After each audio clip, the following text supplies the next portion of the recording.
You got to tip your hat first. You got to tip your hat to the Mavericks. They did a heck of a job finding different opportunities to get baskets, and they played hard. Off of a back-to-back. So you tipped your hat to them.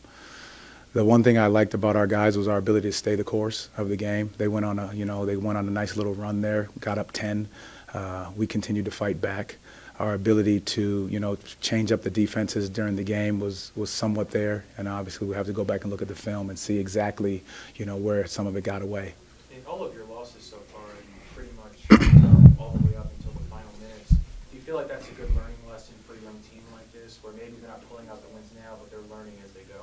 It's always going to be a learning lesson. I think these guys are understanding and trying to figure out exactly what it is we need to do down the stretch, when we can put our foot on the gas, when we need to be smarter with some of the decisions.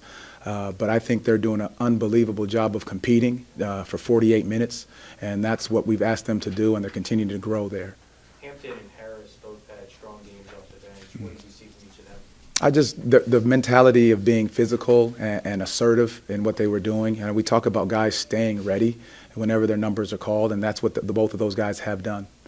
The three-point shooting is kind of coming and gone. Do you like the looks that they're getting, or do you feel like the ball can move a little bit more swiftly? Well, I always feel the ball can move a little bit more swiftly. I think we got some good looks. I think as we got down, we pressed a little bit. But for the most part, our guys were trying to find the right open shot. Like I said, tip your hat again to the Mavericks defense that forced us into a lot of those tough shots. I think we fouled a lot down the stretch. But at the same time, we stuck to the game plan, which was, make Luka grind for all his buckets.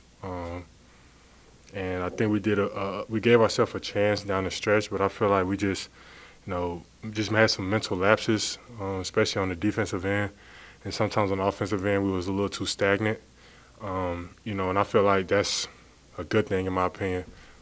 Just the fact that we're in these games, rather than last year, it was games that we weren't in down the stretch. But this is like a perfect opportunity for us as a group to just learn how to start winning games, how to trial and error with certain lineups, certain whatever the case may be, and eventually we'll start pulling out these games that's close down the stretch.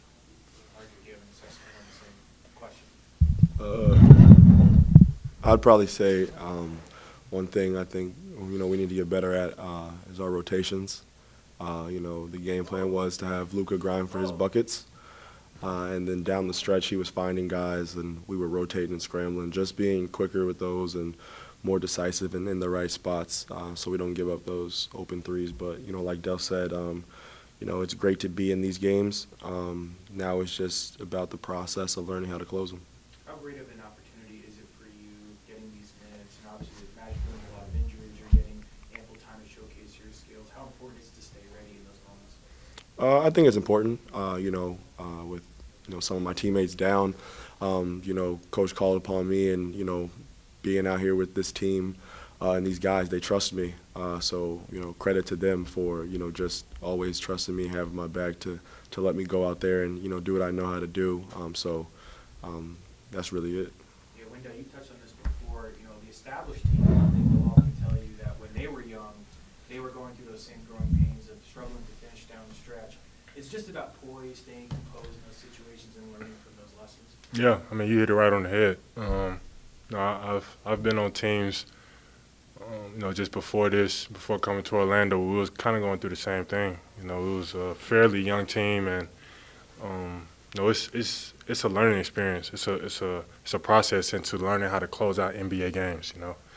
From knowing all the rules, knowing people's tendencies, to the simple fact of just not fouling, not giving them easy buckets down the stretch. Like, when as we get older and more mature, we'll start to understand, like, okay, Luka's going to want to get his right here. But sometimes we know that, okay, he wants to pass right here. Just the little things like that is things that we will just continue to learn as a group. And, it's a process. Like, you can't cheat the process. It's always going to be tough going through it, but I think it's a light at the end of the tunnel for sure.